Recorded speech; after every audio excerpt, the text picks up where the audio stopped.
My name is Wang Wei. I woke up in a dark cave that smelled terrible. A group of primitive people lived here, eating, sleeping, and making noise all in one place. This was their whole world. I had been here for 2 or 3 days. My soul had crossed over into the body of a 15-year-old boy, even though I was 25 inside.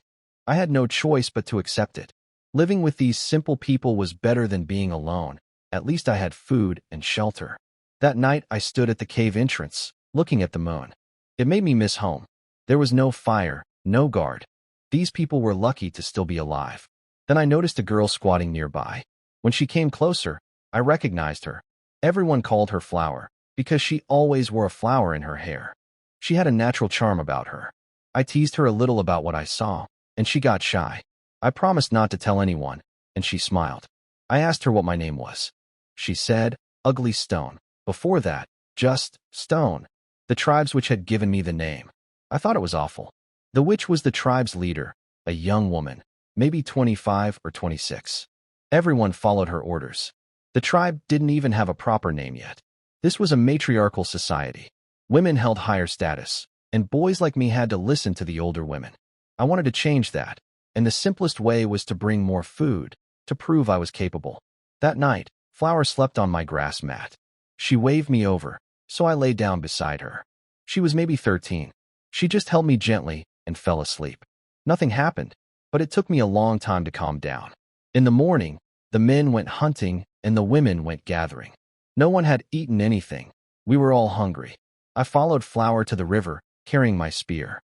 It was the best one in the tribe, a hard stone tip tied to a sturdy pole with bark rope. The men always laughed at it, saying the tip looked ugly. That was how I got the name, Ugly Stone. At the river, a thin mist floated above the water. The autumn dew on the grass sparkled like gold in the morning sun.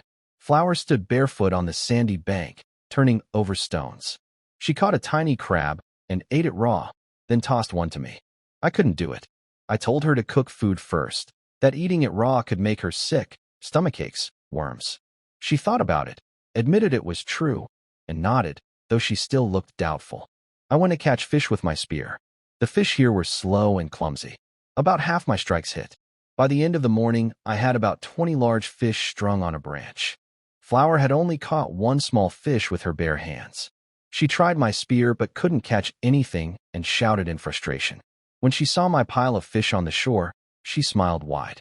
I've never seen so many fish. You're amazing, Ugly Stone, I frowned. Don't call me Ugly Stone. Call me Wang Wei. She asked what it meant. I said it was just my name.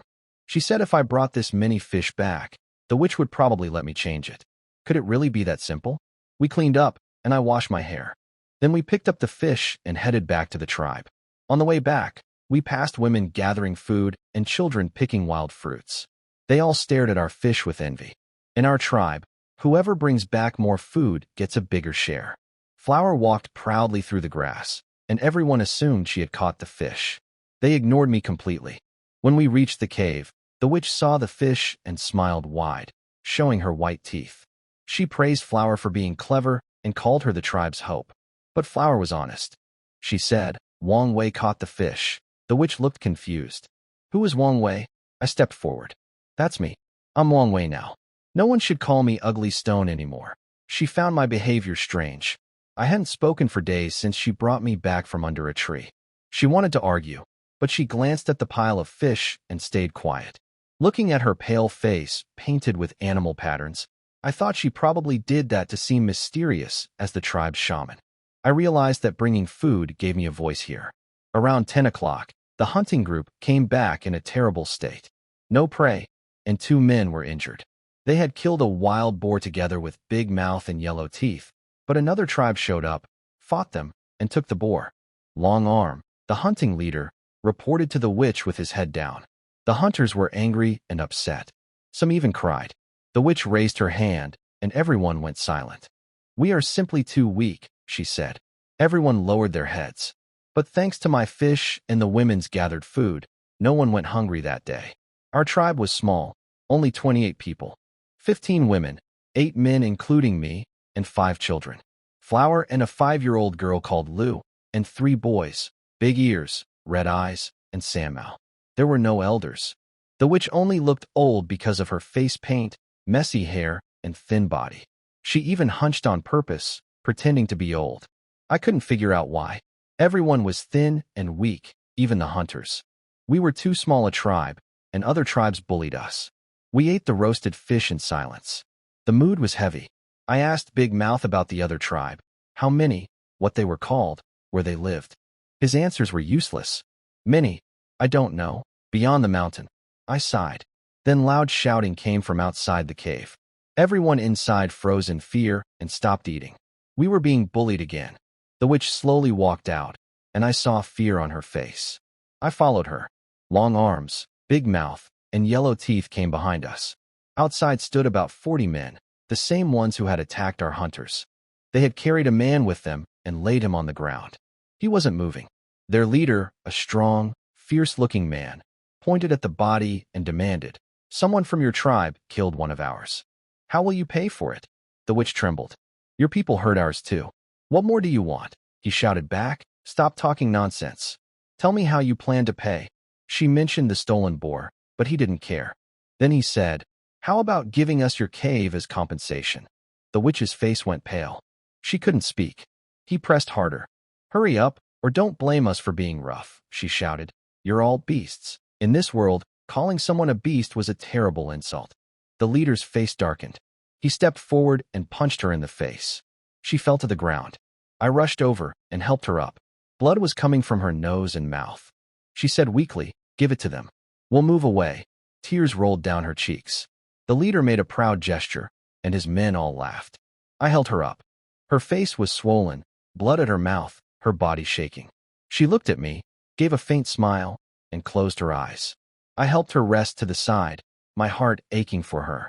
The leader shouted again, "Old woman, hurry up, or we'll drag everyone out ourselves." Things couldn't go on like this. I turned to everyone inside the cave and said, "Take what you can. We're leaving now," but the leader stopped us. "You're not allowed to take anything. Everything in there belongs to our tribe now, including the fire. Leave it all." These people were truly cruel. I asked if we could at least take our wooden sticks. The leader looked at me, a thin, small boy, and said we could take those, but nothing else. So our tribe walked out quietly, each holding a wooden stick, heads down, too scared to even look at those men. I asked what tribe they were from. The leader sneered, "We're the wild dog tribe. Stay far away from us. If we meet again, you know what will happen."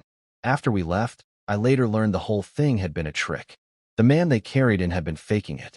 Their leader had praised him for the clever idea that won them our cave so easily. Now we had nothing and nowhere to go. Everyone looked at the old woman with hopeless eyes, waiting for her to decide. She was angry and tired, but then she noticed me and asked, "Ugly Stone, do you have any ideas?" I told her not to call me that. She brushed it off. "We'll talk about your name later." "What should we do?" I said we needed to find a place that could protect us from wind and rain, keep wild animals away, and have water, food, and trees for firewood and building houses. "Where can we find such a place?" she asked impatiently. Big Mouth asked if we should look for another cave. I said caves are hard to find, and they're dark, damp, and full of insects. I told them we could build houses instead, with wood, stones, and mud. Much better than a cave. "What is a house?" someone asked. I explained, and the old woman smiled and nodded. Everyone cheered up and followed me upstream along the river. I had already noticed a large open plain upstream with patches of forest, plenty of food, and many animals. Of course, where there were plant eaters, there would be predators too, but I was confident I could handle that. We could fish in the river, and I planned to teach everyone better methods. I was determined to make our tribe strong and make the wild dog tribe regret what they did. By noon we were still walking. We had no food or warm furs, but the weather wasn't too cold yet. I hoped we could hunt enough animals and store furs before winter. After about 3 hours, I led everyone to a wide riverbank beside a large grassy plain. I chose a spot at the edge of a forest.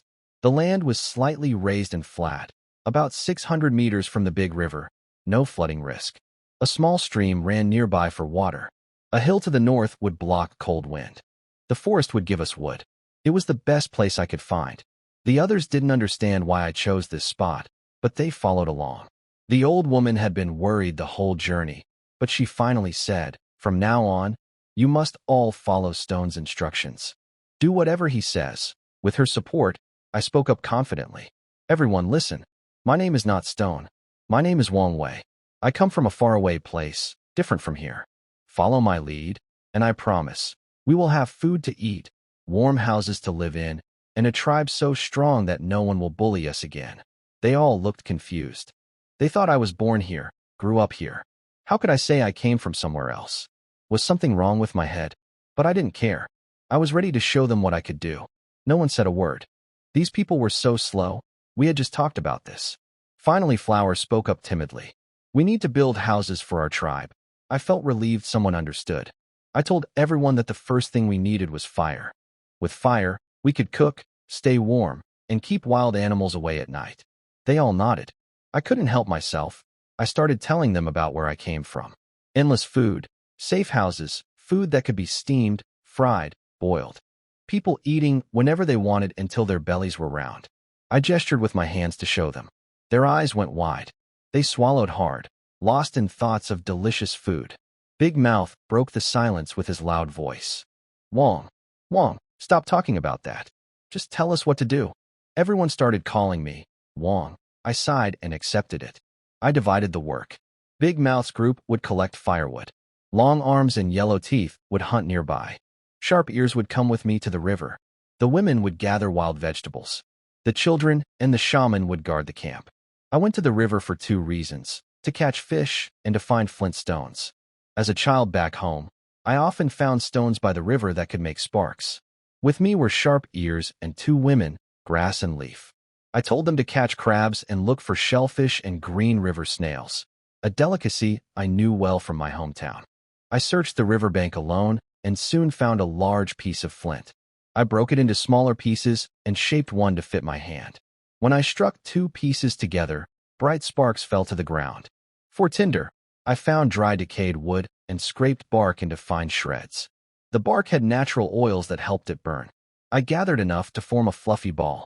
When I struck the flints, the sparks lit the tinder right away. I had played with flint as a child, so this was easy. I also collected hard stones for making tools and wove a large basket from reeds to carry everything. Meanwhile, Sharp Ears, Grass, and Leaf found plenty of crabs and snails, storing them inside their leather coats. They stood there naturally after taking the coats off, without any embarrassment. Sharp Ears noticed my basket and asked what it was. When I said I'd teach them to weave one tonight, all 3 nodded eagerly. After 2 more hours, we returned with plenty of fish and snails. When everything was ready, I took out my flint and tinder to start a fire. The shaman and others gathered around to watch. I placed the tinder on the ground, surrounded it with dry leaves and small branches, and struck the flints together. Sparks flew, but the tinder didn't catch. I tried 3 times. Nothing. I knew a piece of metal would make better sparks, but I had none. People started murmuring in disappointment, looking at me like I was doing something foolish. I got nervous. It hadn't been this hard by the river. If I failed, they would lose all faith in me. But I refused to give up. I kept striking the stones again and again. After more than 10 tries, a spark finally caught. The tinder glowed, then smoke rose. I blew gently, and a small flame appeared. I added leaves and twigs, and the fire grew stronger. Everyone was amazed. They couldn't believe I had really made fire from stones. After that, they saw me as the smartest person in the tribe. They smiled when they saw me. The adults patted my head, and some women touched my arm and shoulder, as if checking whether I was strong and grown. The shaman's biggest worries had been shelter and fire. Now that I had solved both, she felt relieved. She even seemed happy to have me around. That evening, Long Arms, Yellow Teeth, and 3 others came back from hunting with 3 live rabbits. The women had gathered wild fruits and vegetables, and we had plenty of fish too. Everyone would eat well tonight. But when I looked at those rabbits, I thought it would be wasteful to kill them right away. I said, let's keep them alive. They only eat grass, so they're easy to raise. Later they'll give birth to more rabbits. Everyone was puzzled. They thought it was easier to just hunt again later. They turned to the shaman, waiting for her decision. She was still the real leader, not me. I explained that we had enough fish and vegetables for tonight. Keeping the rabbits would bring us much more food in the future. The shaman agreed and told everyone to listen to me. Later I found out why they were so eager to kill the rabbits. They wanted to drink the blood for salt. But I stopped them anyway. I wanted this tribe to grow stronger. I built a cage from branches to keep the rabbits from escaping. A few children helped me. They listened well. I also told everyone to save the fish bladders for later use. The days were getting shorter. Winter was coming. That night we gathered around the fire and roasted crabs, snails, fish, and wild vegetables. Some fish were undercooked, others burnt. Some vegetables tasted bad roasted, so people washed and ate them raw. It wasn't great, but everyone ate their fill, and there was even food left over.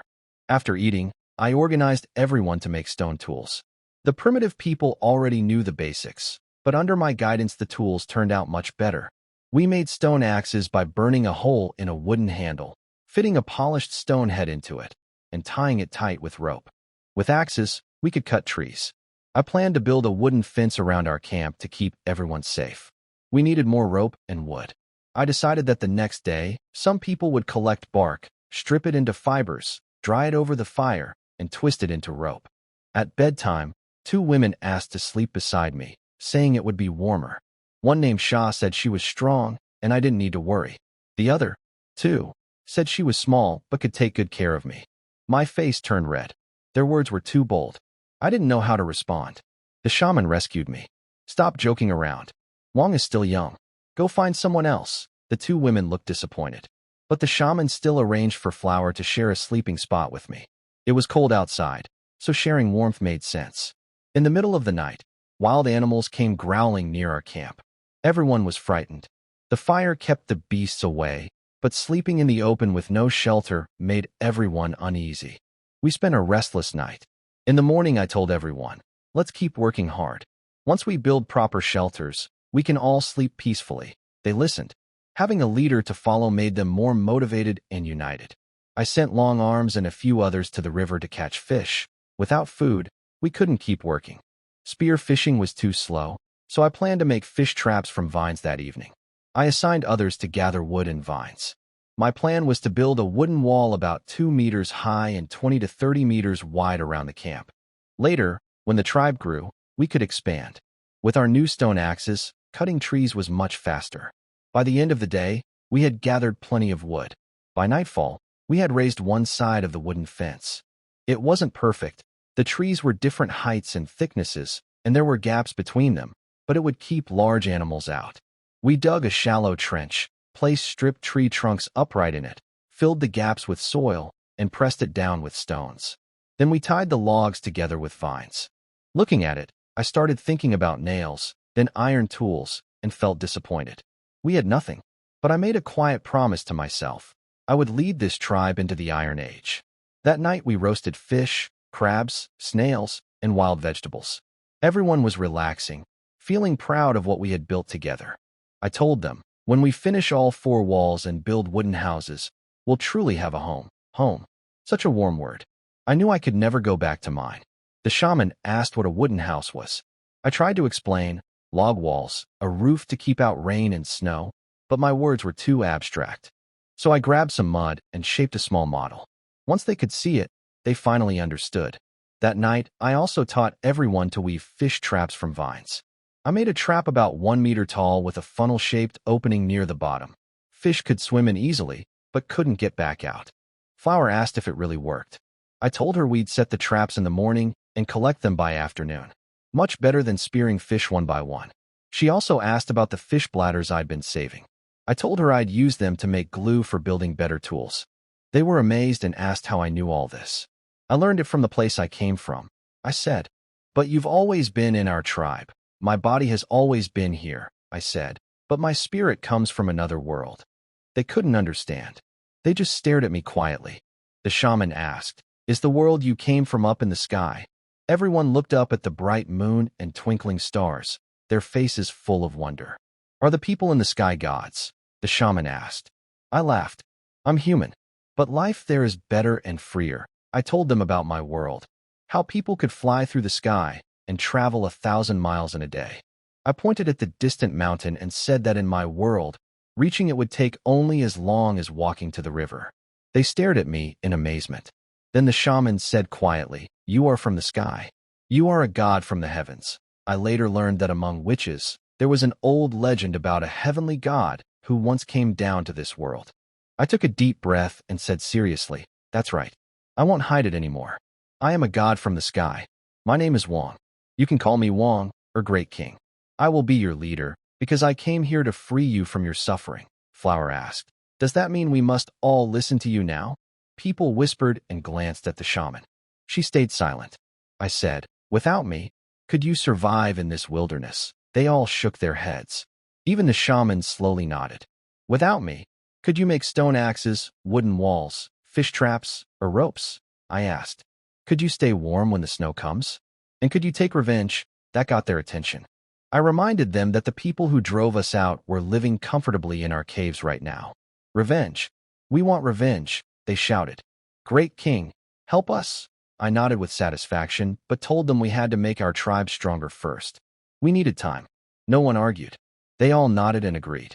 My influence was growing. I had united everyone under one goal. The shaman stayed silent. I could tell she felt her power fading, but she also believed I could lead the tribe. I later learned that witches usually step down around 30 and train the next one. The next witch was supposed to be Flower. Her mother had been the previous shaman, and Flower had inherited her intelligence. That night, several women again wanted to sleep beside me. I politely refused until they gave up.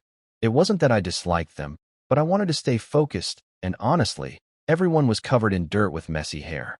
None of us bathed often enough. I preferred resting near Flower and the shaman. Looking closely, I realized Flower wasn't ugly at all. If she washed her face, she'd be quite pretty. Even the shaman would be a natural beauty if she cleaned up. But Flower was still very young, and my sense of responsibility kept me from doing anything wrong. After I turned the women down, the 7 men in the tribe were overjoyed and started trying to impress them. Big Mouth managed to win over a woman named Tu, and they started wrestling playfully on the ground. I just sat by the fire holding Flower, waiting for Big Mouth to finish so I could assign him to night watch. The shaman was in good spirits. She asked me to tell her more about my world. I tried to explain what a country was, many people, more than all the trees around us. She asked what we ate. I said rice, flour, and meat, but I couldn't explain crops to her. She said hunting was dangerous. I told her not to worry. I'd find a way. I asked if she noticed that the animals visiting our camp at night weren't just predators. There were plant eaters too. I guess they all came this way to reach the small stream for water. But why this stream instead of the big river nearby? I didn't know yet. I decided to explore the area more carefully. At midnight, animals came again. Predators roared outside the camp, but our fire kept them away. After the previous night, everyone was mentally prepared. We sat together quietly until morning. At dawn, I saw many animal footprints near the stream. This confirmed my guess. Our camp sat right along the animals' path to water. That wasn't ideal for safety, but it could be useful. If we set traps here, we could catch plenty of food. After sunrise, I led everyone to the big river and set up the fish traps where the water was narrower. We had made more than 10 traps the night before. We'd check them around noon to see if they worked. I hoped the river could feed us for the next few days so everyone would have time to finish the wooden wall and start building houses. We also collected hard stones from the riverbank to bring back to camp for making more tools that night. Since everyone had experience from the day before and no one went hunting, all the tribe members joined in building the wall. The work went much faster. By noon we had cut down many trees, and the women gathered more vines and bark. But I noticed people kept glancing toward the river, whispering about whether the fish traps had worked. Finally I said, "You're all wondering about the traps, aren't you?" A strong woman named Vine replied, "We're just wondering if the fish are really foolish enough to get stuck inside." I picked Big Mouth, Sharp Ears, and Vine to come check the traps with me. But everyone else sighed with disappointment. They all wanted to come, even the shaman.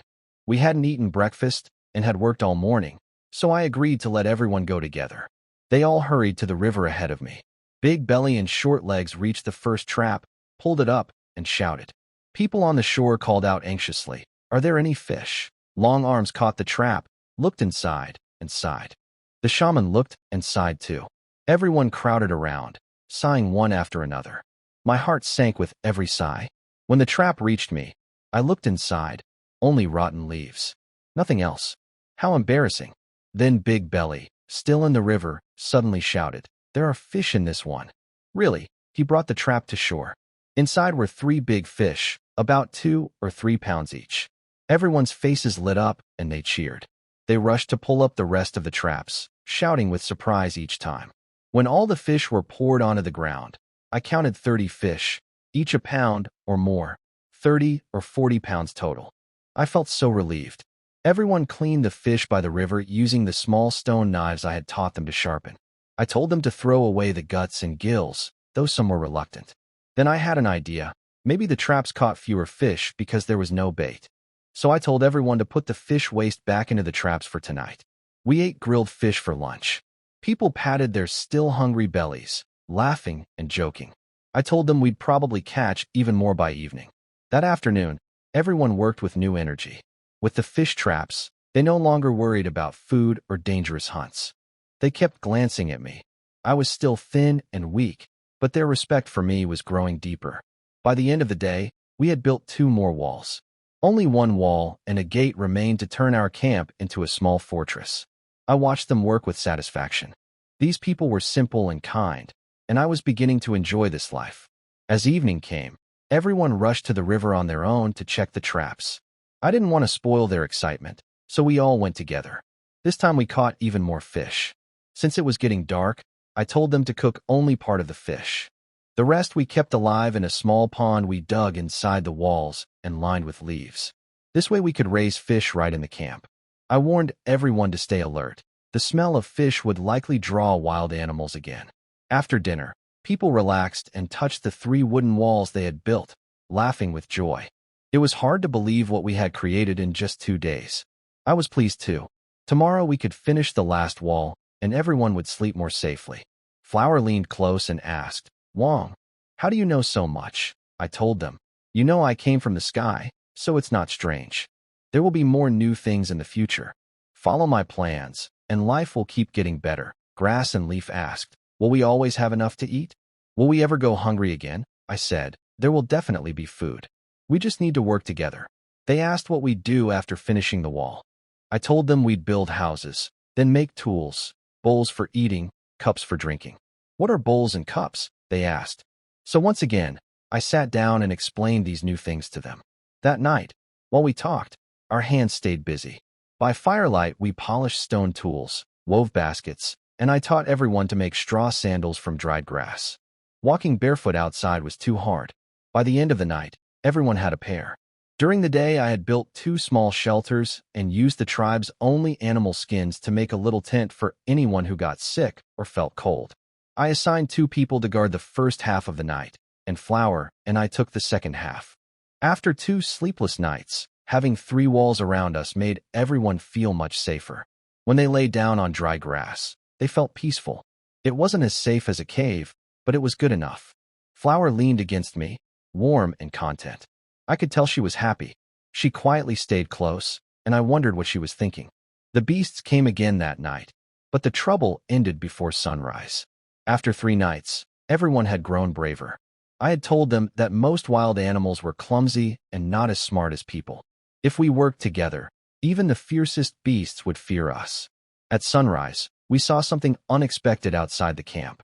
The beasts, frustrated from failing to catch us, had attacked the grazing animals instead. Several goats, deer, and 5 large wild boars lay injured or dying on the ground. But a pack of about 30 wolves had gathered around the kills.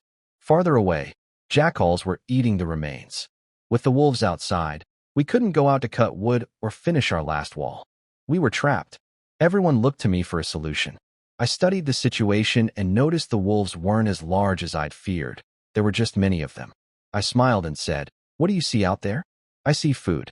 If we bring those animals back, we won't go hungry for days." Someone asked, "We still have fish. Why take the risk?" I explained, "If the wolves stay out there, we can't get firewood. When the fire dies, they'll attack. We can't just wait. We have to defeat them." "How?" they asked. I noticed how timid everyone was. Even the strongest men had lost their courage at the sight of so many wolves. Big Mouth said, "Chief, it's not that we're afraid, but there are too many." I told him, "This time, everyone fights together." That calmed them down. I told everyone to take stone spears, dry grass, and burning firewood.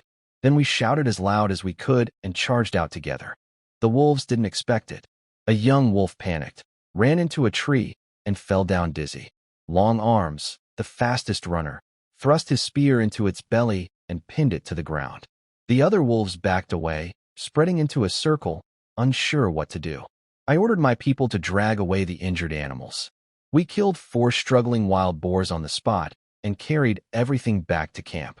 Everyone was amazed at how easy it was. The wolves just watched us take the food. I said, "See? The wolves aren't so scary." But just as I said that, I noticed the wolves quietly tightening their circle around us. Their eyes glowed, and low growls came from their throats. I felt a bit embarrassed. The tribe started to worry. I said, "Don't panic. We've already lost our cave.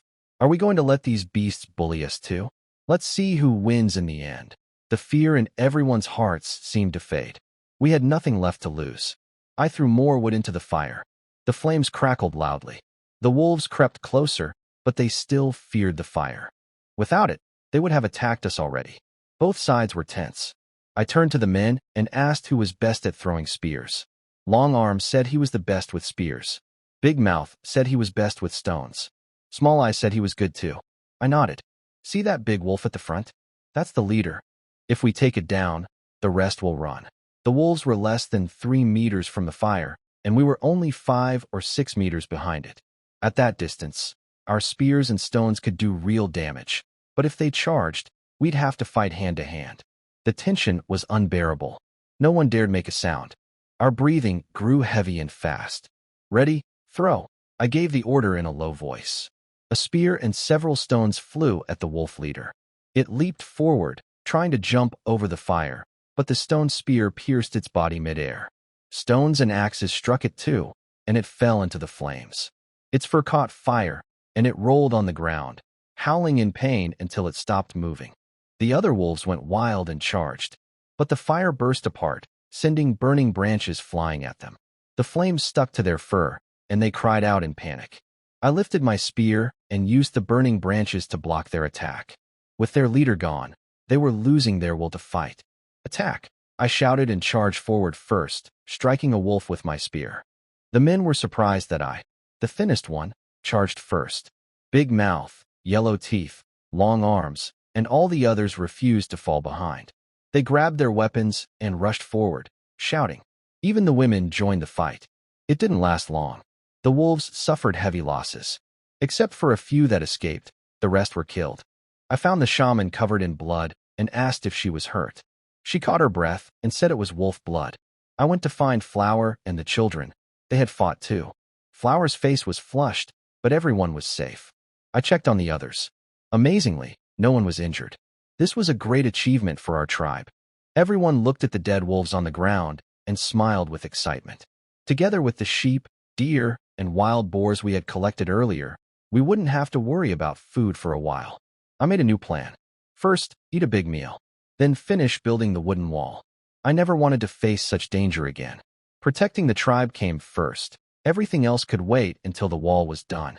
After eating, the shaman and a few children stayed to watch the camp, while everyone else went to cut trees. My plan was to finish the remaining wall section and add a big gate for easy entry and exit. What I didn't know at the time was that a group of traders had been watching us from a nearby hill. They had expected the wolves to overwhelm us, but were surprised when we won. Their leader, a man named Xinghuan, led a team of more than 30 people who traveled between tribes to trade goods. They called themselves the Traveling Tribe. Xinghuan had no memory of any tribe living in this area before. He was impressed by our courage, but since we were poor and unknown to him, he decided to keep his distance for now. He had been robbed before by unfamiliar tribes and wasn't willing to take that risk again. Unless we showed kindness and could be trusted, he would stay away. We worked hard until nightfall and finally finished the last wooden wall. Everyone was tired but felt safe. Tonight, we could sleep peacefully. We ate quickly, then stared at the pile of dead wolves, wild boars, and the injured sheep and deer. It wasn't winter yet, so we couldn't just store raw meat. It would rot in a day or two. I told everyone to keep the sheep and deer alive for fresh meat. We'd deal with the wolves and boars first. Save the wolf skins for winter clothes, and cut the meat into small pieces to dry over fire. Everyone followed my instructions and skinned more than 20 wolves. No one felt tired. After such a tense and exciting day with no injuries, and with the wall finally finished, everyone felt relaxed, united, and satisfied. Looking at all the meat, I started thinking about storage. We needed containers. That's when I thought about making pottery, jars, bowls, pots. I searched through everything I remembered from books in my past life. It didn't seem too difficult. A smile appeared on my face. "Why are you smiling?" The witch's voice startled me. I turned and couldn't help glancing at her chest. Earlier that day I had accidentally seen something I shouldn't have, and it left an impression. If she washed her face and tidied her hair, she would be a real beauty. I asked her how she planned to store the dried meat. She said she hadn't thought about it, and didn't need to, because that was my job now. "You're so lazy, witch," I said. "Don't talk nonsense, kid. I'm giving you a chance. Are you not satisfied?" I told her I hadn't figured it out yet, and suddenly she grabbed my ear and twisted it hard. "Dare to lie to your old lady. I mean your wife. And you'll see my methods." My heart pounded. The words, old lady, and wife, made my imagination run wild, even though I knew she didn't mean it that way. Everyone watching burst out laughing. I had no choice. I hugged her and tickled her waist until she laughed and let go. I'm only about 1.4 meters tall, and she's around 1.65, so I deliberately pressed my face against her chest. She pushed me away. "You little mischievous boy," I rolled my eyes. "I'm still a kid. What are you thinking? Small but clever. Now tell me your plan." So I explained my idea about building a pottery kiln. She was excited and wanted me to build it right away. But I said we needed to build houses first, before the kiln. "No," she said firmly. "Kiln first, then houses." This was the first time in days she had opposed me. Everyone went silent, watching us. I sighed and asked her about the weather. I had noticed there was no sun yesterday, the temperature was dropping, and dark clouds were gathering. Rain was likely coming soon. Without a proper house, everyone could get sick. And without a dry place, the dried meat would spoil. Building houses was more urgent than pottery. She asked if it would really rain. I said I was guessing, but even without rain, we needed shelter. We had plenty of food now, so everyone could focus on building. "Fine," she said. "I'll listen to you for now. But the house must include pottery, or you'll answer to me. Don't worry. I'm more anxious than you. But we need to take things step by step." My plan for the house was simple. I would make bricks, mix clay, shape them in molds, dry them in the sun, then bake them with fire. Stones would go at the bottom as a foundation. The houses didn't need to look perfect, just be livable. We could improve them later when the tribe grew. For the brick molds, I planned to hollow out rectangular pieces of clay and harden them in fire. I wasn't sure how well they'd turn out, but it was worth trying. I got to work right away. I found a flat stone, dug some clay from the ground, and mixed it with water from our small fish pond. The witch and others watched closely, curious about what I was doing. I used a stone knife to carve out the center of a rectangular clay block, making a hollow mold for bricks, then smoothed it out and set it near the fire to dry. The witch came over. "Is this the mold for making bricks?" "Yes, and I need to make more." "The more people making bricks, the faster we build." She tried to grab my ear again, but I dodged. "You're tricky, like a clever monkey," she said. I made 10 molds that night and placed them by the fire to harden. After everyone rested, animals came and went from the creek as usual. No one kept watch. We all felt safe behind our wall. But I still felt uneasy. I climbed a rope ladder and looked out over the wall. It was pitch dark with no moonlight. I could only see faint glowing eyes of animals passing by toward the creek. The noise woke Flower. She came and sat beside me, quietly helping me add wood to the fire. Her fair face glowed red in the firelight. I thought about how she was still just a child, yet she had to work so hard every day. "Are you tired?" I asked. "Not tired. It's better than before." Then the witch appeared and sat beside us too. I told her that tomorrow she, Flower, and the children would handle roasting meat and feeding the rabbits while the rest of us built the house. "I'm a witch. How can I do manual labor?" she protested. "Everyone has something to do. What's the point of living alone with nothing to do?" She paused, then asked bluntly, "Are you trying to become the leader of this tribe?" I didn't expect that. "No, I don't want that," I said. She laughed. "I already knew you wouldn't admit it. I'll let you be the leader for a few more days." "How many days?" "A few days." "How many exactly?" She slapped my head. I said a few days. "Why are you still asking?" I realized that these people had no real concept of numbers or time. When she said, "a few days," She probably didn't know herself. But they weren't stupid. They could read animal tracks and droppings better than I ever could. Everyone had their strengths. I felt happy sitting there. We had a safe camp, hardworking people, and food every day. If only we could improve the taste, add salt, pepper, ginger, garlic. That would be wonderful. Thinking about salt, something clicked. Maybe the animals came to this particular creek because the water contained salt. That would explain why they chose this stream over the big river.